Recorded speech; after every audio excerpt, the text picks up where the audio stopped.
আসসালামু আলাইকুম। সবার আগে বাছাই করা 10টি আন্তর্জাতিক খবর জানিয়ে দেব। প্রথমেই থাকছে শিরোনাম। তবে তার আগে অনুরোধ থাকবে ভিডিওটিতে একটি লাইক দিবেন।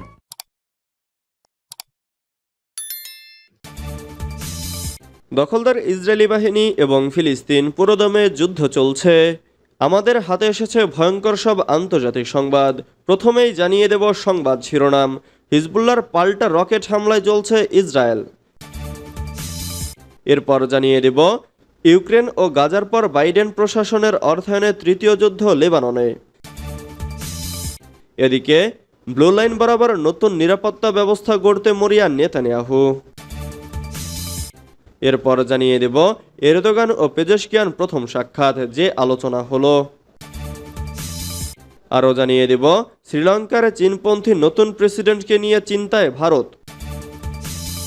সর্বশেষ জানিয়ে দেব জাতিসংঘে শেষবারের মতো ভাষণ দিতে যাচ্ছেন বাইডেন। এতক্ষণ শুনছিলেন সংবাদ শিরোনাম, এবারে বিস্তারিত। তবে অনুরোধ থাকবে ভিডিওটিতে একটি লাইক করবেন এবং কমেন্ট করে জানিয়ে দিবেন কোন জেলা থেকে আপনি আমাদের এই ভিডিওটি দেখছেন। হিজবুল্লাহর পাল্টা রকেট হামলায় জ্বলছে ইসরায়েল। ইসরায়েলের নজিরবিহীন বিমান হামলার জবাবে সেদেশের সামরিক ঘাঁটি ও গোদাম লক্ষ্য করে কয়েক ডজন রকেট হামলা চালিয়েছে লেবাননের সশস্ত্র গোষ্ঠী হিজবুল্লাহ। মঙ্গলবার 24শে সেপ্টেম্বর সকালে এসব হামলা চালানো হয় বলে সংবাদ মাধ্যম টাইমস অব ইসরায়েলের প্রতিবেদনে বলা হয়েছে। ইসরায়েলি সামরিক বাহিনী জানিয়েছে মঙ্গলবার সকালে উত্তর ইসরায়েলে লেবানন থেকে 65টি রকেট ছোড়া হয়েছে। টাইমস অব ইসরায়েলের প্রতিবেদনে বলা হয়েছে, প্রথমে 5টি রকেট শনাক্ত করা হয় এবং এর মধ্যে কয়েকটি প্রতিহত করা হয়েছে, বাকিগুলো খোলা জায়গায় পড়েছে।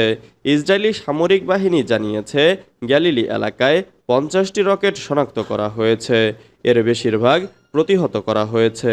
তবে কিছু রকেট বিস্ফোরণ হলে বেশ কয়েকটি এলাকায় আগুন ধরে যায়।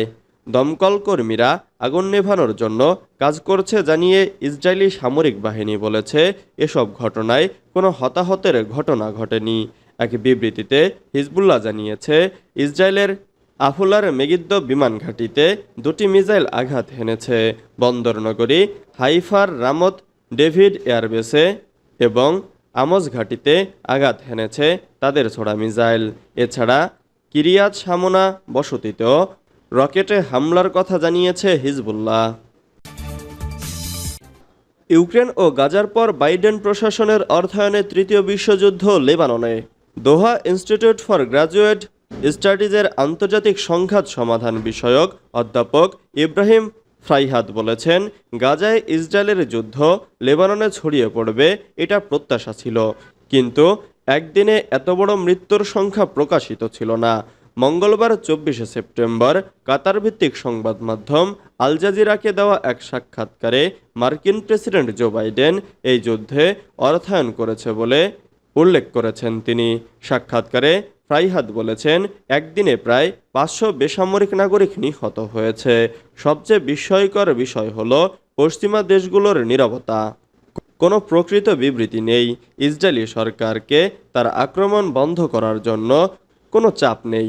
ইউক্রেন এবং গাজার পরে জো বাইডেন প্রেসিডেন্সির সময় লেবাননে ইসরায়েলি হামলাকে যুক্তরাষ্ট্রের অর্থায়নে হওয়া তৃতীয় যুদ্ধ হিসেবে উল্লেখ করেছেন ফ্রাইহাদ। তিনি বলেন, ইসরায়েলে আরও সেনা ও অস্ত্র পাঠাচ্ছেন। ব্লু লাইন বরাবর নতুন নিরাপত্তা ব্যবস্থা গড়তে মরিয়া নেতানিয়াহু। গাজা যুদ্ধকে কেন্দ্র করে ইসরায়েলের সঙ্গে ভয়াবহ যুদ্ধে জড়িয়েছে লেবাননের সশস্ত্র গোষ্ঠী হিজবুল্লাহ। সবশেষ সোমবার ইসরায়েলের বিমান হামলায় লেবাননে প্রায় 500 জন মারা গেছে। পাল্টা হামলার হুমকি দেওয়া হচ্ছে হিজবুল্লাহর পক্ষ থেকেও। এই উত্তেজনা ছড়িয়ে পড়েছে গোটা মধ্যপ্রাচ্যে। এমতাবস্থায় ইসরায়েল ও লেবানন সীমান্ত রেখা ব্লু লাইন বরাবর একটি নতুন নিরাপত্তা ব্যবস্থা প্রতিষ্ঠার চেষ্টা চালাচ্ছে ইসরায়েলি প্রধানমন্ত্রী বেনিয়ামিন নেতানিয়াহু। সেই সঙ্গে একটি গোয়েন্দা অভিযানের মাধ্যমে হিজবুল্লাহর গোপন যোগাযোগ নেটওয়ার্কে প্রবেশ করার চেষ্টা চালাচ্ছেন তিনি। কেননা লেবাননের বৈরুতে হিজবুল্লাহ কমান্ডারকে লক্ষ্য করে সোমবার ভোর থেকে আকাশপথে ব্যাপক হামলা চালায় ইসরায়েলি বাহিনী। এতে রিপোর্ট লেখা পর্যন্ত 492 জন নিহত হয়েছেন, যার জবাবে পাল্টা হুমকি দিয়ে হিজবুল্লাহ জানিয়েছে গাজায় শান্তি প্রতিষ্ঠা না হওয়া পর্যন্ত ইসরায়েলের বিপক্ষে লড়াই চালিয়ে যাবে তারা। গাজা যুদ্ধের পেছনে যুক্তরাষ্ট্রের ভূমিকার কথা বলা হলেও মার্কিন কর্মকর্তারা বলছে লেবাননে কোনো ধরনের স্থল আক্রমণ সমর্থন করে না তারা। তাদের মতে সামরিক অভিযান হিজবুল্লাহকে পিছিয়ে যেতে বাধ্য করবে এমনটা বিশ্বাস করেন না তারা। এরদোগান ও পেজেশকিয়ান প্রথম সাক্ষাৎ, যে আলোচনা হলো। তুরস্কের প্রেসিডেন্ট রিসেপ তাইব এরদোগানের সঙ্গে বৈঠক করেছেন ইরানের নতুন প্রেসিডেন্ট মাসুদ পেজেশকিয়ান। এটি হচ্ছে প্রেসিডেন্ট হওয়ার পর পেজেশকিয়ান ও এরদোগানের মধ্যে প্রথম সাক্ষাৎ। সোমবার 23শে সেপ্টেম্বর নিউ ইয়র্কে জাতিসংঘের সাধারণ পরিষদের অধিবেশনের ফাঁকে বৈঠকটি তুর্কি হাউজে অনুষ্ঠিত হয়। খবর ডেইলি সাবার। প্রতিবেদনে বলা হয়েছে ইরানের প্রেসিডেন্ট মাসুদ পেজেশকিয়ানের সঙ্গে বৈঠকে এরদোগান দ্বিপাক্ষিক সম্পর্ক এবং আঞ্চলিক উন্নয়ন নিয়ে আলোচনা করেছেন। তবে পূর্বসূরি ইব্রাহিম রাইসি মে মাসে হেলিকপ্টার দুর্ঘটনায় নিহত হওয়ার পর জুলাই মাসে ইরানের নতুন প্রেসিডেন্ট নির্বাচিত হওয়ার পর এরদোগান ও পেজেশকিয়ানের মধ্যে এটি প্রথম মুখোমুখি বৈঠক। এরদোগান পেজেশকিয়ানকে বলেন, আঞ্চলিক নিরাপত্তাকে হুমকির মুখে ফেলছে ইসরায়েল। তার আগ্রাসনের বিরুদ্ধে শান্তির পরিবেশ তৈরি করতে গুরুত্বপূর্ণ পদক্ষেপ নিতে হবে।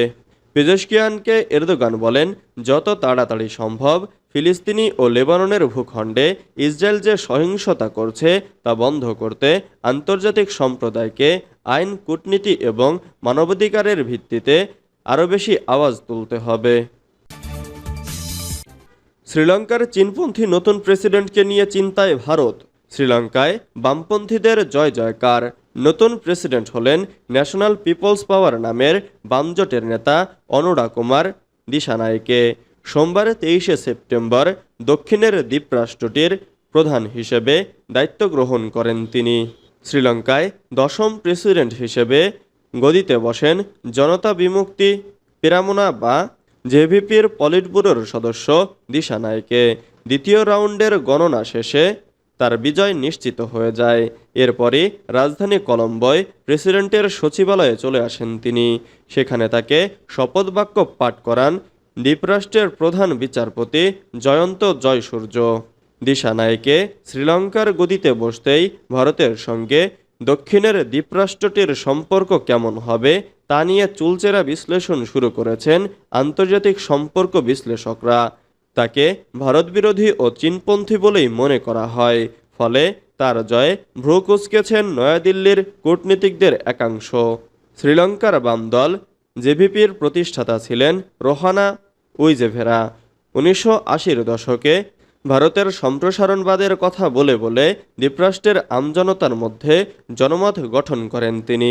নয়াদিল্লিকে শ্রীলঙ্কার অন্যতম বড় শত্রু বলেও উল্লেখ করেছেন জেভিপির প্রতিষ্ঠাতা। জাতিসংঘে শেষবারের মতো ভাষণ দিতে যাচ্ছেন বাইডেন। মার্কিন প্রেসিডেন্ট জো বাইডেন জাতিসংঘের সাধারণ পরিষদের অধিবেশনে তার শেষ ভাষণ দিতে যাচ্ছেন। আগামী মঙ্গলবার তিনি এই গুরুত্বপূর্ণ অধিবেশনে বক্তব্য রাখবেন। এটা তার রাজনৈতিক জীবনের শেষ জাতিসংঘ ভাষণ হতে পারে, কারণ আরও মাত্র 4 মাস পরেই তার মেয়াদ শেষ হতে যাচ্ছে। বাইডেন পরবর্তী নির্বাচনে প্রতিদ্বন্দ্বিতা করবেন না। ফলে 78 বছর বয়সী এই নেতার ফের প্রেসিডেন্ট হওয়ার সম্ভাবনা প্রায় শূন্য। বাইডেন 2020 সালের নির্বাচনে ডোনাল্ড ট্রাম্পকে পরাজিত করে ক্ষমতায় আসেন। তার 4 বছরের মেয়াদে বিশ্বে 2টি বিশাল যুদ্ধের সূচনা হয়েছে: ইউক্রেনে রাশিয়া ইউক্রেন যুদ্ধ এবং গাজায় হামাস ইসরায়েল যুদ্ধ। এই 2টি যুদ্ধের কোনো শান্তিপূর্ণ সমাধানের লক্ষণ এখনও দেখা যায়নি। বাইডেন প্রশাসন কূটনৈতিক প্রচেষ্টা চালালেও সামরিক সহায়তা ও অস্ত্র সরবরাহের মাধ্যমে যুদ্ধগুলো অব্যাহত রেখেছেন বলে বিশেষজ্ঞরা মনে করেন।